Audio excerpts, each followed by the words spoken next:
एक व्यक्ति ने एक छोटी सी दुकान की शुरुआत की। उसके बाद धीरे धीरे उसने गहनों की दुकान, होटल, कपड़ों की दुकान और डिपार्टमेंटल स्टोर जैसे कई कारोबार की शुरुआत की। एक दिन जब वे घर लौट रहे थे, तब रात के करीब 12 बजे के ऊपर होंगे।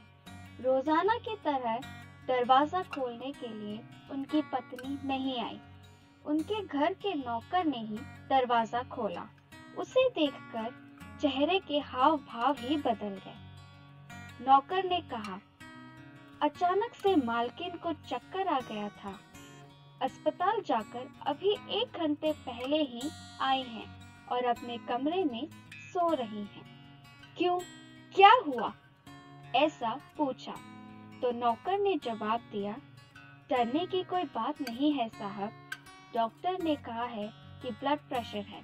दवाई खाकर आराम करेंगी तो स्वस्थ हो जाएंगी।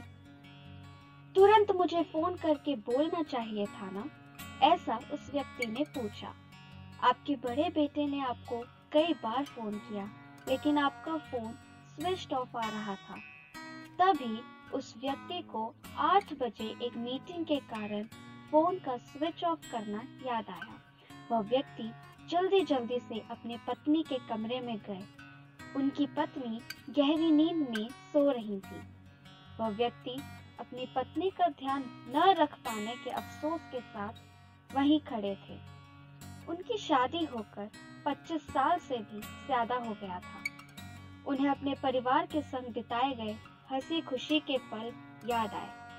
अपनी पत्नी के पास बैठकर बहुत दिन हो गए थे, इस बात को भी सोचकर वह उदास हो गए। वह उस कमरे से बाहर आए और दूसरे कमरे में गए। वहां अपने दोनों बेटों को सोते हुए देखा। आराम से दरवाजा बंद किया और अपने ऊपर वाले कमरे में चले गए और दरवाजा बंद कर लिया। इतना कमाकर क्या प्रयोजन है? किसके लिए जीना है?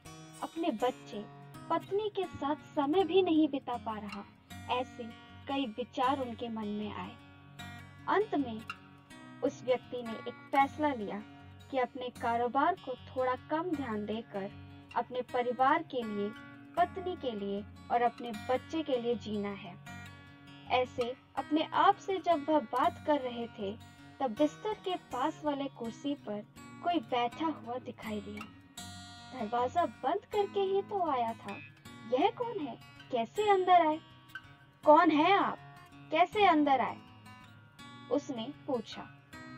उस रूह ने कहा, मैं मौत का देवता हूँ।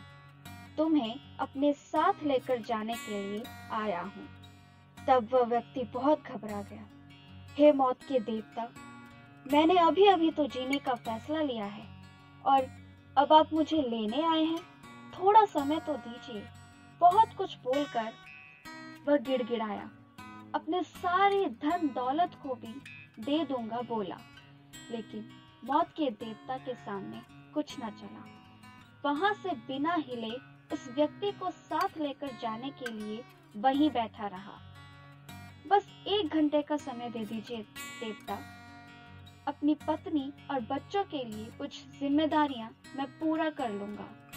इसके लिए भी मौत के देवता ने नहीं माना। वह गिड़गिड़ाया और रोते हुए पूछा, ठीक है, केवल 1 मिनट देंगे क्या मुझे? इस दुनिया के लिए एक संदेश लिखना है। मौत के देवता मान गए। उसने इस प्रकार लिखा, अपने समय को सही रीति से बिताइए।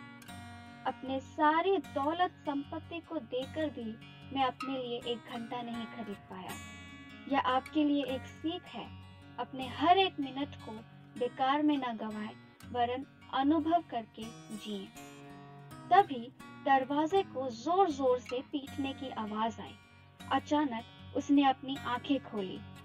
सुबह होकर बहुत देर हो चुकी थी। उसने जाकर जब दरवाजा खोला तो बाहर उनके नौकर खड़े थे। साहब, बहुत देर से मैं दरवाजा खटखटा रहा था, आपने खोला ही नहीं तो मैं डर गया और इसीलिए थोड़ा जोर से खटखटाया। तब उस व्यक्ति ने एकदम से पीछे मुड़कर अपने बिस्तर के पास वाले मेज को देखा।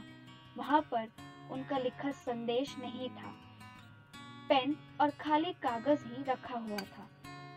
इस कहानी से हम जो सीखते हैं वह यह है कि परमेश्वर ने जो हमें जीवन दिया है उसके हर एक मिनट को हर्ष और उल्लास के साथ जिएं। आपके जीवन में जो लोग हैं उनके लिए ज्यादा से ज्यादा समय को निकालकर उनके साथ खुशी से रहें।